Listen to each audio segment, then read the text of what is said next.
Aloha, it is Dave Lawrence, and we are at Kokua for Japan, and we're high above the festivities, and I'm with a buddy I've spoken to too many times to count, pretty much, Mick Fleetwood. Aloha and mahalo, brother. Aloha. Thanks for taking some more time for me. Last time we talked, it was after you were just doing 2 nights over December, the All-Star get-together that you had in Lahaina, I guess it was? Oh, that's right. Yes. You're talking about this year? Yeah, it was in December. It was right before the food bank gig and the Lahaina theater gig. That would be, and didn't realize, one, I was lucky because we had such a great turnout with Alice Cooper, and the sort of new honor for that show was having David Hatfield. James Hetfield from Metallica. Yeah, and then I was overwhelmed because I had to learn a Metallica song. I had a nervous breakdown. They're way more complicated than you realize. But he... It's a great picture of all you. Yeah, and we had a great show. It was good fun. That was good stuff. Where were you when, I've been asking different people throughout the day just to paint a picture of where different folks like you who are now giving your time to help out in this. Where were you when the tsunami happened? Well, I live in Maui, and I was at home, and I watch a lot of news, so I'm usually pretty up. I'm not one of those people that suddenly finds out like 4 days later. I really watch the news a lot, and it was like a surreal, sort of like one of those things where you're watching something, you're going like, and I saw these pictures of this movement of this water, and it sort of made me feel sick. Because you realize this is really happening. And that's the first moment. I wasn't told about it. I saw it and heard it. And it was sort of surreal. And it only gives you not even a millionth of a glimpse of how it must be. And we all have moments in our lives when something happens where it's so shocking. You're in shock. And it is surreal. So being there, I cannot imagine that feeling, because it was bad enough just seeing it, 4,000 miles away on a TV, and you feel sick. The scope of it was hard to comprehend as you watch the waves. I think I know what you're talking about. We may have even been seeing the same thing. You just couldn't. It was beyond movies. You can't sort of put it together. And then, of course, you immediately, and still in all these weeks afterwards, you're still trying to compute, not for yourself, but to compute and take on board the enormity for the folks that were directly involved, and then for the Japanese people themselves, because it's literally has devastated people emotionally, I'm sure. And insecurities of all sorts of things that have followed, with production of their industries and all sorts of things, and the fallout. Right, the nuclear reactor. The nuclear thing is almost the most spooky thing about it. It's like a triple whammy. And that it is like a triple whammy, and one hopes, but is not quite sure whether not only themselves and us included, that people are really being as truthful as they need to be, and one can only hope that is going to be properly addressed as they go forward in handling this catastrophe. And we'll get back to Japan in just a moment, but certainly because Mick is a resident here in the States, so he's acutely aware that while the scale of the destruction here isn't even on the same kind of measurement level as what happened in Japan, compared to the rest of the United States, we did suffer $30 million of damage, $22 million of it to private property, and I'm just curious, over there, was anything of yours personally affected, or any of your friends, did they suffer any damage? No, but connected to my family, my eldest daughter Amy, who lives in LA, just recently, on a private level, thank goodness, found a very lovely chap whose father lives on the Big Island. She had just been there to meet his family. I'm forgetting exactly where it is, and they're blessed. The family is blessed with having a lovely house, a real substantial home. It is no longer there. The whole thing was trashed, gone. So I have direct knowledge of, not thank God, not huge amounts of it, but even in Maui, it was very selective. I was talking with someone. I meet a lot of people who sort of know me because they know me, and I don't know them. There's me, and I'm their best friend.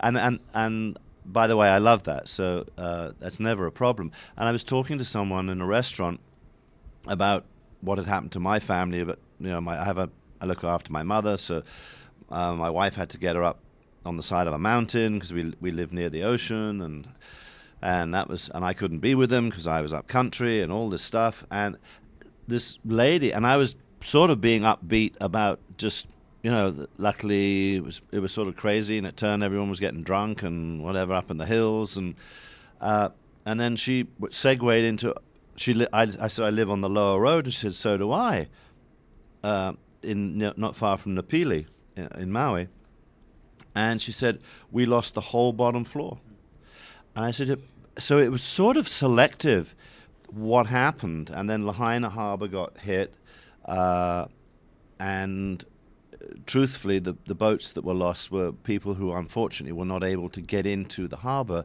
and get their boats out of there, because what happens, they're tethered down, so the water is driving them up, but they can't get up to reach the top of the water, so that they basically the boats get drowned. They start smacking into stuff. Right. So, no, but it was a lesson learned for all of us, of what can happen. And I just want to segue back into what I personally look at as something that the good coming out of this is the lesson learned for everyone on this planet is how the Japanese people have handled this. And it is remarkable. And I have to say, through lots of studies, which doesn't say a hell of a lot for some of the the vast metropolises that exist, certainly in North America, where they go, if this had happened, and people would have been looting and God knows what. And I saw a clip on the reporter was basically trying to find someone that had been robbed, and he couldn't. Or gouged. People are lowering prices. All of the above, and I think that's a real representation and a tribute to the Japanese people, and I think it's a wonderful thing that we can all well take a look at.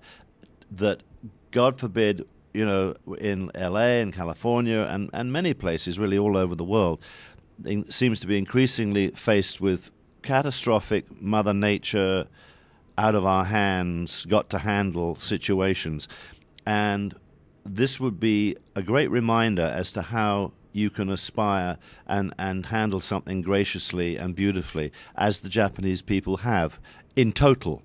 And I think that's really an inspiring thing that we should take a close look at. It's like a roadmap in some ways of how to deal with the situation. I do. It's a total blueprint. And it's part of their culture, representing itself in the most precious and beautiful way. And if we got a quarter of the way in doing that, in terms of being kind to one another when these awful things happen, and not to go into a full body panic, their preparation paid off as well. And we all need to be quietly aware of things that we can do in our private lives. And I'll be the first to admit, I don't have a proper setup on the island. I have one in LA, an earthquake kit and all this stuff, right. But you just don't do it. We say the same thing. It's so hard, and we've had so many warnings living here. Isn't it difficult? It's hard to get all the water and stockpile the radio. And you know what? You can bet your bottom dollar. And of course, tragically, when the people right at the center of this tragedy were not able to do anything at all because it simply was so catastrophic they had no time. But I can absolutely know that much like the Swiss are very prepared, and it's almost legislated stuff where it's now normal for generation after generation that they are prepared, and they really are. That they have in schools all of the earthquake preparedness, and they know what they're doing and they know where to go. And I think we need to be inspired on that level on these islands for sure, because that could be us. The discipline, I think, is what you're saying, that they approach the seriousness. Yeah.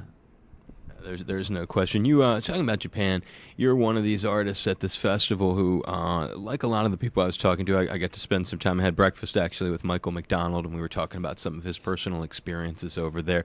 You've been there a lot. Just kind of, if you can, you were talking about the way that we've learned from how the people of Japan have reacted to this in being a traveler visiting Japan and a performer who's gone there. Have you had any experiences in the country that have made you say, they've been special or remarkable in that way about the people's mentality? Well, we have mostly in years gone by, but I have great memories of it. It's a profound experience when you first get off a plane or a boat and arrive in Japan, and I suspect it's really basically always been like that. The cultural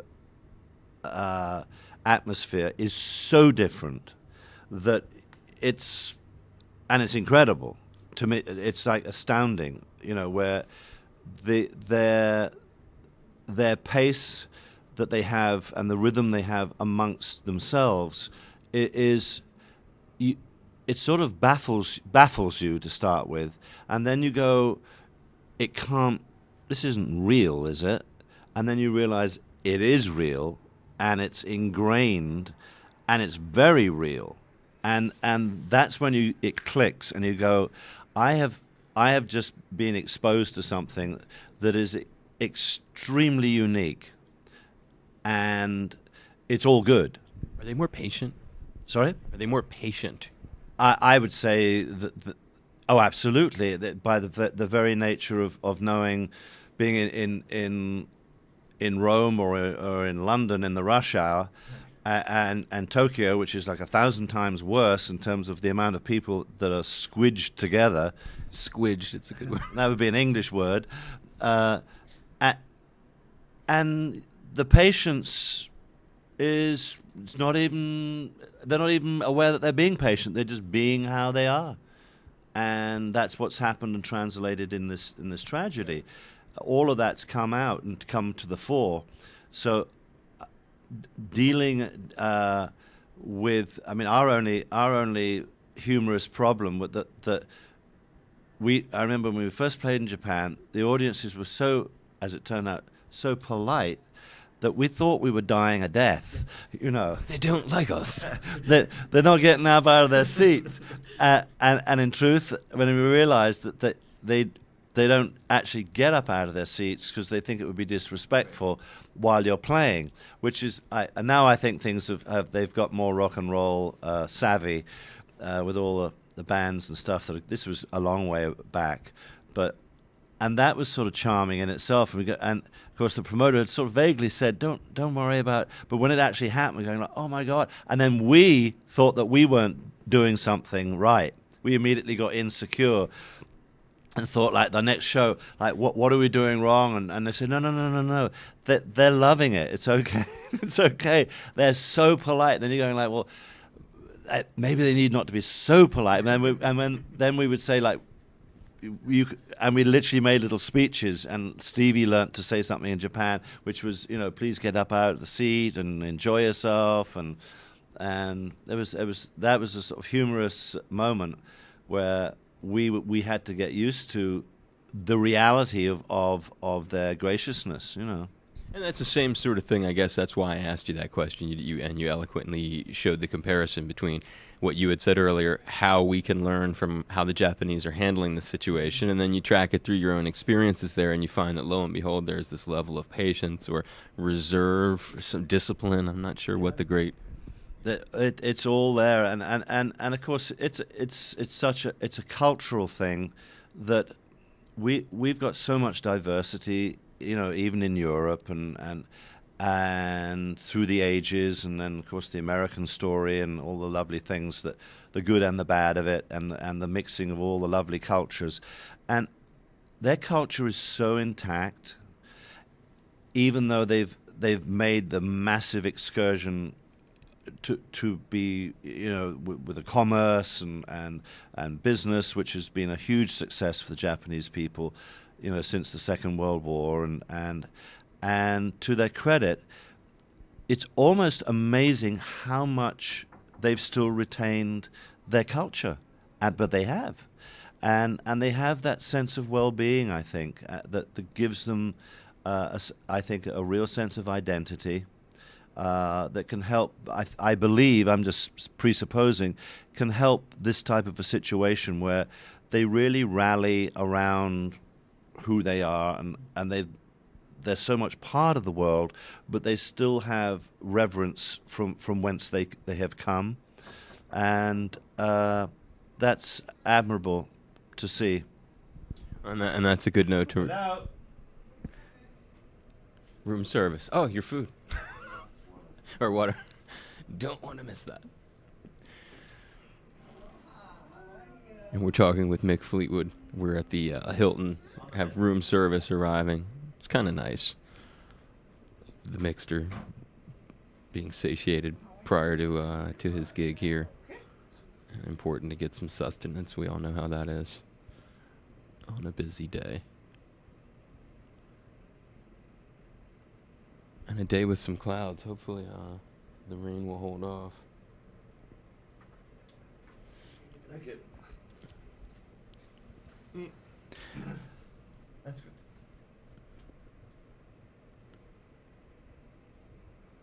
Okay. And that's sort of just as a note to wrap it up on. I think that there's a real coming together. You talk about the way that the Japanese have dealt with the situation.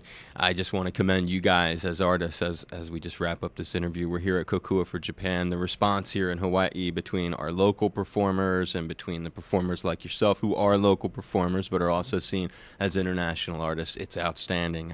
What will people be getting a taste of today, if you can just tip your hat a little bit of what's in store from seeing Brother Mick? Well, I know that there's more going on than I even realize. This whole thing seemed to grow organically. There's probably people being added to the bill as we speak, but like Jack Johnson is just joined. I don't think he was In the initial line. Yeah, and so that's gonna. I saw him in Maui a little while ago. I don't know him, but I love his music, so I'm excited. I'm excited about seeing that myself. And from Maui, the contingent there is Michael McDonald, Pat Simmons from the Doobie Brothers, me from Fleetwood Mac, and I'm blanking out, the bass player from Bonnie Raitt. Hutch Hutchinson? Hutch Hutchinson, who I haven't played with for years, and he's an incredible musician. I'm so excited being a drummer to be playing with him, and honored to be playing with him. And I am a complete Willie Nelson fan, and I know Willie because he lives on Maui. I don't know him as does Pat and probably Michael as well, but I know him. But I am literally like a stalker fan. So he rehearsed at my house to do the show. So I'm literally quaking in my boots that I don't mess it up for him.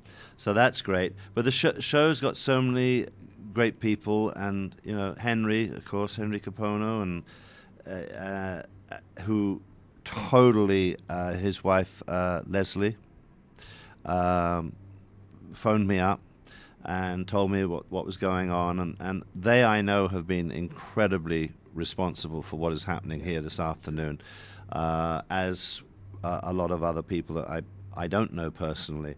So it's a community coming together, and the relevance is obvious, and the subtext to it is these islands have a lineage and a connection with Japan culturally, generationally, in terms of the Japanese community here that's very much part of these islands. So it's very apropos, and it's something that the happy part is seeing the island community is sort of village-esque, is that these things can actually come together so quickly. It seems a lot less possible in some of these great metropolis type places where it happens, but it doesn't happen maybe as quickly as something. We got to do this, we're doing it, and suddenly, well, I'll do it, and oh yeah, I'll come and rehearse at my house, and suddenly our little contingent from Maui is walking on stage, this afternoon, and I'm honored to be here. You guys have done a great thing, and just wanted to end it by saying thank you. We appreciate you guys coming over and, as you noted, rallying. So a big mahalo, Brother Mick. Yeah, amen. Aloha, this is Mick Fleetwood, and you've made a great choice. You're tuned to the only show that matters with my friend Dave Lawrence. Rock on, Dave.